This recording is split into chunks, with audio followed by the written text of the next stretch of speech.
শাশুড়ি বৌমার রান্নাঘরে রান্না হবে বেগুনের ভর্তা। প্রথমে সমস্ত বেগুনগুলোকে গোল গোল পিস পিস করে কেটে নেব। তারপর ধনেপাতাগুলোকে কুচি কুচি করে কেটে এবার বেগুনগুলোকে পরিষ্কার করে ধুয়ে নেব। এবারে আমি চাকুর সাহায্যে পেঁয়াজটাকে কুচি কুচি করে কেটে নেব। আমার সমস্ত উপকরণগুলো রেডি করে নিয়েছি।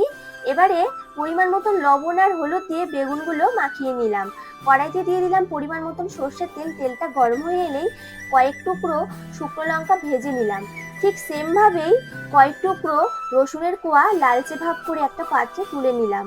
এবারে কুচিয়ে রাখা পেঁয়াজগুলো দিয়ে দিলাম। পেঁয়াজগুলোকে হালকা করে ভেজে তুলে নিয়ে এবার কড়াইতে দিয়ে দিলাম আবারও পরিমাণ মতো সর্ষের তেল। তেলটা দিয়ে নুন হলুদ মাখানো বেগুনগুলোকে সব হালকা করে ভেজে তুলে নেব।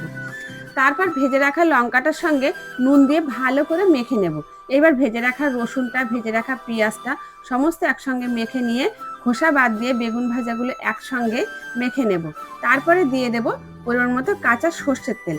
কুচানো ধনেপাতা দিয়ে সমস্ত উপকরণগুলোকে একসঙ্গে মেখে নিলে রেডি আমাদের বেগুনের ভর্তা। চলো এবার বৌমাকে টেস্ট করানো যাক। কেমন? ভালো তো? ইয়াম্মি।